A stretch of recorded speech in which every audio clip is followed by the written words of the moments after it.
ആര്യ അത് എങ്ങനെ ഹാൻഡിൽ ചെയ്തു Arya? It was very difficult. It was very difficult.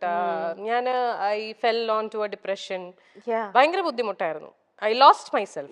നമുക്കത് കാരണം നമ്മൾ ജീവനായിട്ട് നമ്മുടെ കൂടെ നിർത്തിയിട്ടേ അവൾ എനിക്കിട്ട് ഇങ്ങനെ പണിയ എന്നൊക്കെ പറയണത് ശരിക്കും അതെ. എന്റെ കാര്യത്തിൽ കുറച്ചും കൂടെ ബുദ്ധിമുട്ടായി പോയത് ഞാൻ ഇതെല്ലാം ഫേസ് ചെയ്യുന്നത് ലോക്ക്ഡൌണിന്റെ സമയത്താണ്.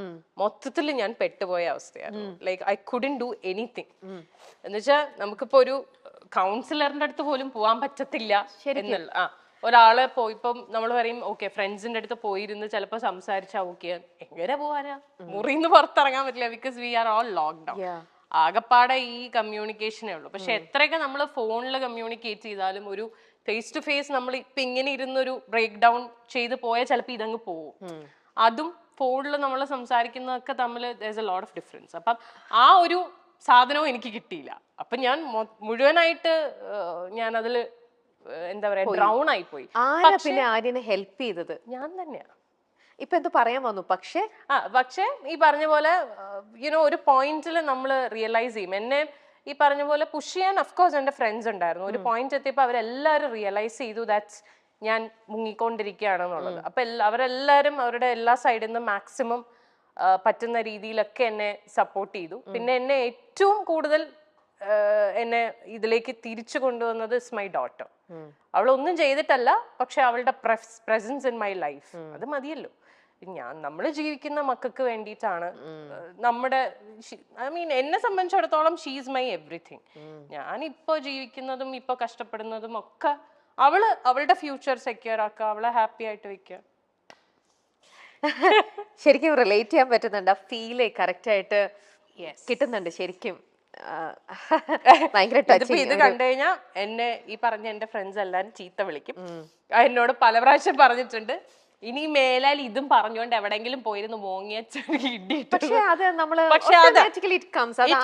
കാരണം നിങ്ങളുടെ കൂടെ ഒരു രീതിയിലും പിക്ചറിലുള്ള ഒരാളായിരുന്നില്ല ഞാനൊരു പുറത്തുനിന്നുള്ള ഒരു ലേഡി എന്നുള്ള രീതിയിൽ ഇന്നിപ്പോ ആര്യനെ ഇത്രത്തോളം ഇൻ ആൻഡ് ഔട്ട് മനസ്സിലാക്കിയതിൽ നിന്നും എനിക്ക് ഇത്രത്തോളം ഹേർട്ട് ചെയ്യണം എന്നുണ്ടെങ്കിൽ, എന്റെ കണ്ണുകൾ നിറഞ്ഞു ഇങ്ങനെ ഒഴുകണം എന്നുണ്ടെങ്കിൽ ആ ഒരു അത് അവർക്ക്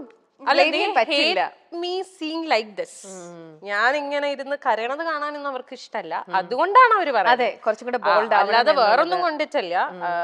അവര് പറയണത് എന്തിനാ ഇങ്ങനെ പോയിരുന്നു ഇനി കരയില്ലേ എന്ന് പറയും. അത് അവരുടെ പോയിന്റ് ഓഫ് വ്യൂല് വളരെ അവർക്ക് അങ്ങനെ പറഞ്ഞ ഈ ഞാൻ മറ്റേ ഇമോഷൻ ഉള്ളതുകൊണ്ട് ഇത് ട്രിഗറായി വരും. കഴിഞ്ഞു, പക്ഷെ എന്നാലും അത് ആര്യ എത്ര ടൈം എടുത്തിട്ടുണ്ടോ അതിന്ന് റിക്കവർ ചെയ്ത് ഇങ്ങനെ വരാനായിട്ട്?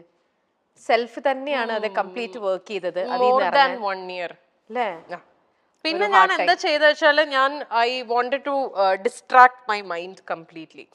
അങ്ങനെ ഞാൻ ഫുൾ എന്റെ കോൺസെൻട്രേഷൻ എന്റെ ബ്രാൻഡിലിട്ടു. കാഞ്ചീപുരത്തില് ഒന്നും നോക്കിയില്ല, ബ്രാൻഡ് മാക്സിമം വർക്ക് ചെയ്ത് എനിക്ക് തോന്നുന്നു ആ ഒരു സമയത്താണ് ഞാൻ ആ ബ്രാൻഡിനെ ഒന്ന് ശരിക്കും പൊക്കിയെടുത്ത് കൊണ്ടുവന്നത്.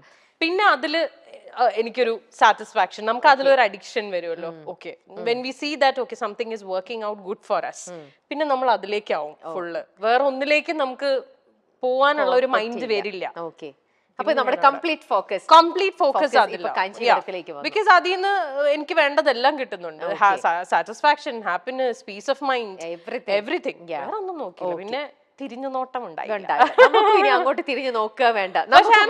ഞാൻ എപ്പോഴും പറയണ ഒരു കാര്യമാണ്, I'm still very thankful to that person for one thing. ആളില്ലായിരുന്നെങ്കിൽ ചിലപ്പോൾ കാഞ്ചീപുരം എന്ന് പറയുന്ന ബ്രാൻഡ് ഞാൻ സ്റ്റാർട്ട് ചെയ്യില്ലായിരുന്നു. ആ സമയത്ത് ആൾ എനിക്ക് തന്ന ഒരു ഇമോഷണൽ ആൻഡ് മോറൽ സപ്പോർട്ട് ഉണ്ട്. That is huge. കാരണം അതിന് ഞാൻ I will be for ever grateful. ഒരു നിമിത്തം അതെ, ചിലപ്പോൾ അതിന് വേണ്ടിയിട്ടായിരിക്കും അദ്ദേഹം ലൈഫിൽ വന്നിട്ടുണ്ടാവും. അത് വന്നു, ഇതിങ്ങനെ ആയി, അതങ്ങ് പോയി, നമ്മൾ കുറച്ച് കാര്യങ്ങൾ അതോടെ പഠിച്ചു. ആ ഒരു അതിൽ പഠിച്ചത് കൊണ്ട് നമ്മൾ ഇപ്പഴ കാഞ്ചീപുരം കുറച്ചും കൂടെ ഇന്ന് അടിപൊളിയായിട്ട് എന്നുള്ള രീതിയിൽ